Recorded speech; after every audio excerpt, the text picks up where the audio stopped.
এনে খাওয়ার কিছু পাওয়া যায়? মনে হয়। তুমি দেখো নাই? নেটে তো সার্চ করছো। আল্লাহ, শীত দেশে অনেক এখানে।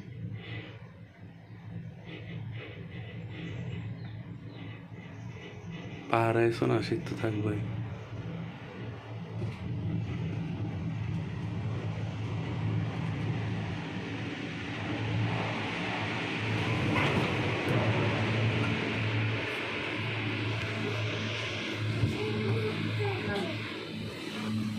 টিকিট কই? আচ্ছা, নামো।